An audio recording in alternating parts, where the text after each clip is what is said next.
So, Shannon, did he deserve it? Skip, I really came out this morning. I came out here to crush Tom Brady. But to answer Jenny's question, did he deserve it? No. Do I understand why he won it? Yes. Remember, sports is not always about wins and losses. It's about storylines. And what transpired in that game, Skip? 222nd victory, Tom Brady broke a record. Had won the most games, regular season games. That had nothing to do with the Offensive Player of the Week. Since you brought it up, I'm gonna have to go there. Then Aaron Rodgers was 27 of 33, 327, 4 touchdowns, zero INTs. He had 4 touchdowns, 6 incompletions. Tom Brady was 30 of 46, 369, 5 touchdowns, and a pick 6. Let's not pretend that he beat a rookie He beat a team that's led by a rookie quarterback. That their only victory came against Cincinnati in their rookie quarterback, and that's because the kicker pulled his groin on a field goal that would have won them the game. So stop this notion that all of a sudden he went out there and beat Drew Brees, because we saw what happened when he played a quarterback the opening day, right? Right, since you went there. It is about that, because you know how? Because you know what? I won that award in my last year in 2003. I had, I think, 6, 7 catches, a buck-01, 3 touchdowns. But what transpired in that game? Oh, at that game, I caught the most touchdowns in NFL history by a tight end. I broke Jackie Smith's record. Did some quarterback throw for probably 300-400 yards in one? Sure they did. But it wasn't a more compelling storyline than Shannon Sharpe becoming the all-time leading receiver at the tight end position for touchdown catches. So that does have something to do with it. Because if you look at it, Aaron Rodgers had a 97 QBR. Tom Brady had 85, which was the best QBR of the weekend. And Aaron Rodgers did it without no Devontae, no Lazard, no Mercedes Lewis. So since you went there, it had everything to do with it. And no, he did not deserve to win this award. But I understand it, considering what he did in the process. So stop it. I'm going to start it. Tom Brady won this in a landslide over everybody else who played. You can have your Aaron Rodgers, you can have your Russell Wilson, you can have anybody you want this past weekend. And I'll take what Tom Brady did against the Chargers defense, coming from 24-7 down. And I'm going to say it again. You have been wrong about Tom Brady for 4 straight years on this show. You have told me repeatedly, year after year, he's done, he's washed up, he needs to go home and stay home. And here he is in week 4. He wins Offensive Player of the Week at age 43, playing for a brand new team during a pandemic with no preseason games and no way to really get used to develop chemistry with a brand new group of receivers. And by the way, his 2 Pro Bowl receivers have been in and out of the lineup all year, and Chris Godwin has missed 2 games and is about to miss his 3rd tonight. So I don't want to hear about Devontae or Lazard or anybody else you want to give me. So they're not important to Aaron Rodgers. Okay, so let's look, shall we, at what Aaron Rodgers did. He faced on, what was the night? Monday night. He faced the 32nd dead last defense in scoring in the National Football League. Atlanta going into Aaron Rodgers. That's what I said. Aaron Rodgers. What did I say? Okay, no, Aaron Rodgers on Monday night faced the worst defense in the NFL, because coming into the game, they had given up more points per game than my Dallas Cowboys had given up. And in that game, they had to start 4 backups at all 4 DB positions, and 2 of those got hurt during the game. So you're down to 3rd stringers at 2 of the DB positions, and Tack McKinley was out, so you're down maybe your best edge pass rusher, certainly so. Yeah. Grady Jarrett was there, but he's more interior. And the point is that in this game, Aaron Rodgers was shooting fish in a barrel. Even you showed the one play where he could have thrown it to any one of 5 open receivers for a first down on 4th and 2. It was a joke of a game to me. And Tom Brady faced on Sunday the 4th best scoring defense. They were ranked 4th coming into the game on points allowed.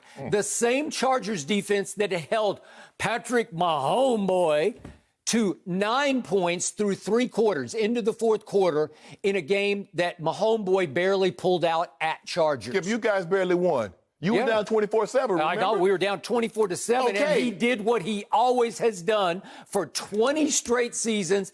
He brought another team from dead and out of it to into it, brought them all the way back to 31-28 ahead. Then they give up, speaking of the rookie quarterback, they give up another touchdown bomb to the rookie quarterback. There was a 53-yarder and then a 72-yarder. Suddenly put the Chargers back ahead.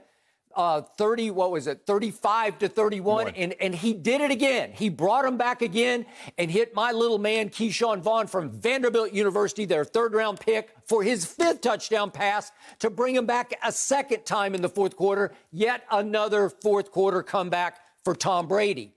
I don't know how you can top that. The degree of difficulty was, and I'll give Tom an 8. Your degree of difficulty for Aaron Rodgers was a 0. Hold on. Let me see.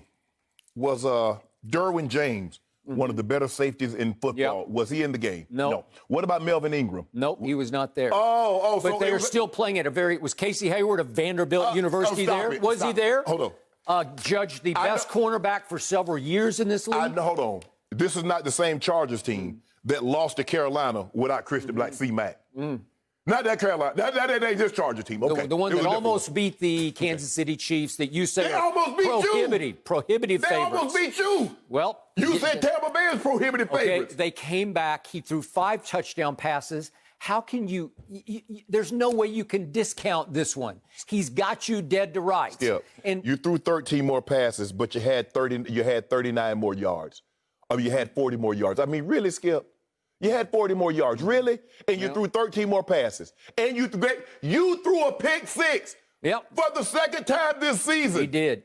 And he overcame it with 5 touchdown passes. Skip. 24-7 down to that defense and came back. Think about it. Atlanta's defense was probably, by the end of the Monday night game, worse than even my Cowboys defense. Skip, the guy has a higher QBR, higher completion percentage, yards per attempt, and you're saying that he didn't deserve it. So he did not deserve it. I want you to keep that same energy. Yeah, I'm going to keep it. And by the way, Tom Brady is doing things that nobody has really locked into and noticed, because you continued to discount him as dink and dunk Tom. That's what he doing. Throwing to his backs. Backs and tight ends, yep. He now has 5 completions on which the football traveled more than 30 yards. That is 5 for this year. Last year in New England, he had 5 for the whole year. This is 5 through 4 games. You're feeling real good about yourself, aren't you? No, I'm feeling great about myself because you are so wrong about this. How about this? On just deep passing yardage through 4 games, guess who leads the whole league in that? The 43-year-old. Deep passing yards. It's ball travels deep, okay? He is completing at least 3 deep passes a game for an average of 102 yards a game, and that's the tops in the league. How can you fight with that? Even Pro Football Focus, on its overall grading system, has him graded, Tom Brady, 3rd in the league. It has Patrick Mahomes 7th so far, and I think that's exactly. Oh, they do. Yeah. If you've watched him closely, if you watched him at Chargers, if you watched him against Belichick's defense, he was pretty shaky. What do you think Belichick defense would do against Tom Brady? A guy that he studied. I would love to see that. Oh, yeah, well, I would love to see it, too. Yeah. Skip. Did you see what Russell Wilson did to Bill Belichick's defense? Did you see what he did? Yeah. Wasn't that I saw what New Orleans did to Tom Brady. I saw what he did to Tom Brady. In week 1? Oh, now it's week 1. Where he hadn't played a snap with his receivers in a real game? No preseason game? No, Are you kidding? It doesn't matter. He the GOAT. It go to knee practice. It doesn't matter what week it is. What happened? Pro Football Focus says that Tom Brady leads the NFL in what are called big-time throws with 16. I noticed what I'm noticing about Pro Football Focus. Yep. When Tom Brady was leading in QBR, that was the only stat that mattered. Now he's down at the bottom. We come up with big-time throws. It used to be QBR. It used to be completion percentage. And we keep trying to find a way to get him on the list. You ripped Brady yesterday. You said he's throwing to wide open receivers. So here's the definition of Pro Football Focus's big time throws. They're throws with excellent ball location and timing, generally thrown further down the field and into tighter windows. I've seen a whole bunch of throws where the man was covered and the ball hits the receiver right there. Show them. I want you to show them ones to Scotty Miller, and I want you to tell me he's covered. Show the ones to Scotty Miller when he caught the touchdown. Show those. No, he was open. Mike Evans. Yeah, those are open. He's open. Okay, but he's thrown a whole bunch where the receiver was covered, and I said, wow, that was a good throw. Skip, stop. And we're not even counting the ones that were pass interference because he threw deep balls that were right on target, and the DB had no choice but to foul. I believe Aaron Rodgers should have won this award, but I understand. Against the Atlanta defense? Hold on, the NFL team, right? I don't know. That's debatable. You've already called for the man's job, right? I just for Coach Quinn, right? Shouldn't he be uncoached Quinn? I don't really know what Mr. Blake is hoping, but hey, that's his business. He runs the high. But Skip, so in other words, so we got to take we got to take one touchdown off the board because you can't give up a touchdown and get a touchdown. So in other words, Tom Brady had 4 touchdowns just like Aaron Rodgers. Yep. And fortunately, Justin Watson, he was the target of both the pick sixes that Tom has thrown this year. I'm knocking on wood that he has a quick return, but he's out tonight, so at least you don't have that threat in the lineup. But Tom Brady makes everybody better. Make Justin Woods better. That's what Tom Brady's known for. Yep. Justin Watson. Yep. That's what you told me now. Ivy Leaguer, Penn, fifth What round. talk about what they got to do with anything? So they can't play football. They don't play football in the Ivy League. Some of them can. Some of them can't. Whoa, hold on. Wait a minute. I thought you said Vanderbilt was the Ivy League of the South. No, we're the Harvard. Harvard, okay, y'all thought y'all was the Harvard. Actually, Harvard is the Vanderbilt of the North. Okay. You got to get that straight. So, in other words, Casey Hayward and Keyshawn Vaughn got no business in the NFL because they went to Vanderbilt. We are an NFL pipeline. We are an MLB pipeline. You can't turn on a playoff game without seeing 2 or 3 Vanderbilt kids. I'll give you baseball. I will concede that, but I ain't going to no football. Yeah, they're everywhere. Which brings us to tonight. Yes. This is going to be a tough test for Tom Brady because speaking of all those receivers, Chris Godwin is still out. Mike Evans, once again, did not practice, is listed as questionable. He's not going to – guess what, Skip? Mike Evans, there's a great chance Mike Evans does not practice the rest of the season. Great. But he's going to play. Scotty Miller did not practice once again, listed as questionable. Leonard Fournette is doubtful. LaShawn McCoy is out. You buy all that, too. O.J. Howard is gone for the whole year. So in other words, Skip, what you're trying to do is that you're trying to sell the general public that Tom Brady is about to do this with guys that they just signed yesterday.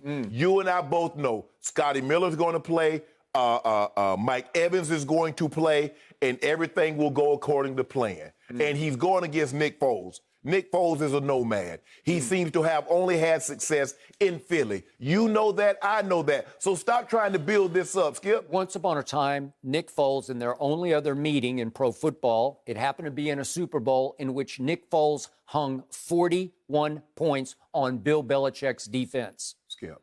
He had 41. He had a career, Skip. He had a stretch of 2 games, the NFC Championship and the Super Bowl, as played as well as any quarterback has ever played 2 meaningful ball games. I will give you that. Yep. But to make this notion that Nick Foles has had a Peyton Manning or a Drew Brees or Ben Roethlisberger type career is a fallacy. He's a nomad. He's bounced around. He seemed to have only had success in Philly. That's factual, Skip. Well, I did see Todd Bowles give up 2 bombs to Justin Herbert at home the other day, 53 and 72 Well, that's what yards. happens when you, Skip, that's what happens when you underestimate someone. And you don't realize, man, he's not going to throw this ball over my head. Or they might have came with a blitz. They didn't get there. They're anticipating playing for a route, and the guy gets behind you. But stop this. Stop this. Tom Brady won the award. You and I both know it was his 222nd victory, his 5 touchdowns. I think he might have tied Peyton Manning or broken the record with that. So I get it. It is a more compelling storyline than Aaron Rodgers throwing for 4 touchdowns and 327 yards on a Monday night, as you said, against a battered Falcons defense. The more compelling storyline is Tom Brady. 222nd victory, and he threw 5 touchdowns in that game. That's how it works. The only compelling storyline I care about is Tom Brady against a very good Bears defense at Soldier Field tonight, featuring Khalil Mack, Hakeem Hicks, Roquan Smith, Eddie Jackson, does that do anything? Skip. Kyle Fuller, does that do anything for you? The Bears really should. The Bears should have won one game. Detroit, the running back drops the touchdown in the end zone with 20 seconds. That would have won them the game. The Falcons had a lead. The Falcons shouldn't have lost that lead. They should have won one game. Are they a good defense? They're okay. They're not what they want when Khalil first got there. They're not that defense, but they're a solid defense. The problem is they play too many snaps because their offense is inefficient and keeps them on the field longer than what it needs to be. The problem is Brady's going to have to go to Gronk tonight. He's going to need, there's no O.J. Howard. Maybe it'll be a little Cameron Brate. Maybe that Tyler Johnson. But I'm trying to figure out, hold on. Bruce Arians, the head coach, said to everybody, we're not a tight end based offense. We don't throw to the tight end. Now, all of a sudden, why you want to go to it? So unless the offense have changed into a Brady offense, why would you go to the tight end? Because they've never thrown to the tight end. Well, maybe it's time, and maybe he was just setting people up by not telling the truth. Do you just blurt out the truth? Skip. Do you let them see what's coming or not coming? Everybody knows BA's offense is not tight end friendly. It's not. It's a wide receiver based offense. It's to throw the ball down the field. He loves chunk plays. He loves to try to rip your heart out with a 50-yard to 80-yard touchdown pass. You told me Tom Brady's just dink and dunk. You told me he's a noodle arm, that he's washed up. That's what you've been telling me. All I'm saying is if you look at the targets between the backs and the tight end, it's greatly increased from week 1 to week 4. It went from 15 in week 1 to 24 in week 4. That's what we know. So most deep yardage in the whole NFL? Yikes. Huh. And How can you argue out of that one? Most throws to the running backs other than what Drew Brees Is it legal to throw it to the running back? I'm not saying it's not, but let's not pretend that he's giving the plays that Jameis gave you last year with the big chunk plays to Godwin and Mike Evans. That's not the case. Jameis turned it over 35 times. Want to bet Tom doesn't turn it over 35 times? He gonna have just as many pick sixes as You think Jameis. so? You think? How about turnovers? How many cases you want to bet on turnovers? He's not. Thank you. Because you know why? He's not going to take the risk that they asked Jameis to do. B.A. asked Jameis to throw the ball down the field. And when the ball got in harm's way, he frowned on it. Well, he's not asking Tom to put the ball up like that. He did in week 1, and you got upset. How dare you call him out? How dare he's a GOAT? And I called Bruce Arians out for saying that, and guess what Bruce did one day later? He apologized because he was wrong and I was right. So I don't know. I'm not in the Hall of Fame. How do I know football? I knew what happened. It was an option route, and Mike Evans stopped. Okay, what about that? What about that pick six to Jack Rabbit? Whose fault was that? Okay. What about that pick six? I told you, 2 to Justin Watson. Okay, so whose fault were those? I'll put it on Brady. You will put it on Brady. They were absolutely Shannon, his he fault. leads the league in deep passing yards. He leads the whole league. Does he lead the league in passing yards?